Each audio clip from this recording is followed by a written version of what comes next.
Okay, I want to thank you for taking the time to do this interview with us, George. Most people out there are avoiding us like the plague. Well, you can't blame the audience, Jake. You guys have been conducting yourselves like complete idiots for quite some time now. But with the new ownership and a new producer, hopefully you guys can get your head out of your ass and get back to the solid journalism you were known for back when Ted Turner owned all of this stuff. That's the plan, George. That's the plan. Now, I'm sure most everybody knows that you did a very successful film some years ago about Edward R. Murrow and the whole McCarthy era here in America during the 1950s. But I would suspect that most people are not aware of the fact that your father was actually a newspaper man and a war correspondent during World War II. Yes, I directed that film as well, Jake. Don't forget to stroke the ego of the interviewee, Jake. That's always very important. But yes, my old man was a journalist for the Cleveland Register and the Baltimore Sun. I used to hang out with him as a kid and get ink on my hands and all that. That entire world was simply fascinating to me, and for a hot minute, I even considered pursuing it as a career. But my Aunt Rosemary convinced me I should go after acting instead, and I think I made the right choice in that. I'm pretty sure all of your fans do as well, George. But let's get to the point of this interview, shall we? Now that film, Good Night and Good Luck, and now the stage play really centers around the whole communist threat that Senator McCarthy feared was enveloping America. Isn't that about the gist of it all, George? Yeah, that's the Reader's Digest condensed version, Jake. But the condensed version is not what the American people need or want, for that matter. They want the truth. And the truth of the matter is that Senator McCarthy wasn't wrong about communists infiltrating American politics. They've been doing that since back in the Bolshevik days. But it really ramped up after the wall came down. They flooded over here like river rats on the wharf in New York. I mean, look at New York now, Jake. You've got that clearly socialist and probably full-blown communist mayor, Mamdani, running the largest city in America. Is that really what the American people want? I don't think so, Jake. Then, of course, you've got the 100% commie-loving nut job out west in Los Angeles with Karen Bass. I mean, she's traveled to Cuba 34 times, Jake. 34 times. You're a journalist, Jake, and you do a fair bit of travel, right? Have you been to Cuba 34 times, Jake? No, I haven't traveled to Cuba at all, George. Yeah, I didn't think so.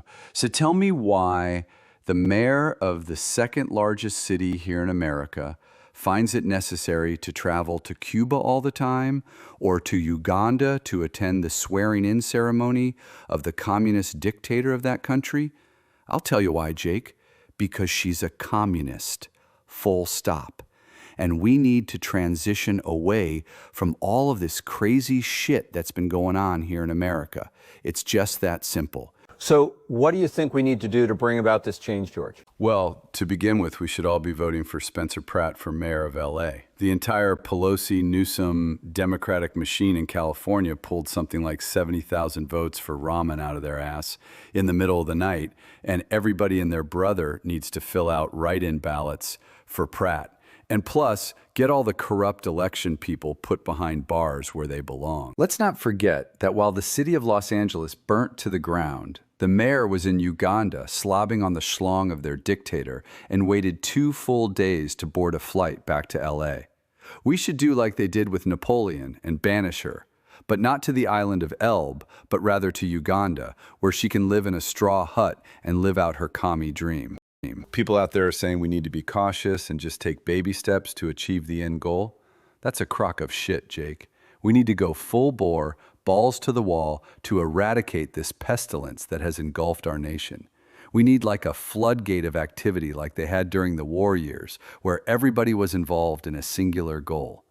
People today are far too focused on getting likes on social media or protesting about something they know nothing about, but it's the trendy thing to do for that news cycle, and they think they're actually achieving something when in fact, all they're doing is making themselves look like fools. Wow, George. I had no idea you were this passionate about all of this.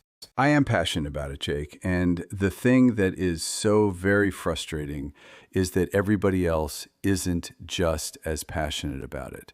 You guys at your network have been carrying the stale water for the Democratic Party for years. For years, Jake. All through the toxic mess that was Clinton and the horrendous shit show that was Obama and Biden.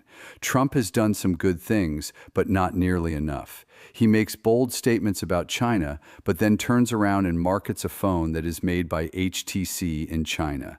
I mean, come on, people. Don't you see through this kind of grift? Yeah, all of this stuff gets my blood boiling, Jake. It just does. Oh, I can plainly see that, George, and I'm totally on board with you regarding the piss-poor job we have done here for the past couple decades. I have to admit I went along for the ride because they pay me well, but there comes a time when a guy's got to either shit or get off the pot. Yeah, Jake, you gonna shit or you gonna get off the pot? Hand me that toilet paper, George. I'm going to use it to write in a ballot for Spencer Pratt. Jake, you don't live in LA, so you can't vote for Pratt. Damn, ain't it always one thing or another? Yeah, it certainly is that, Jake, one thing or another.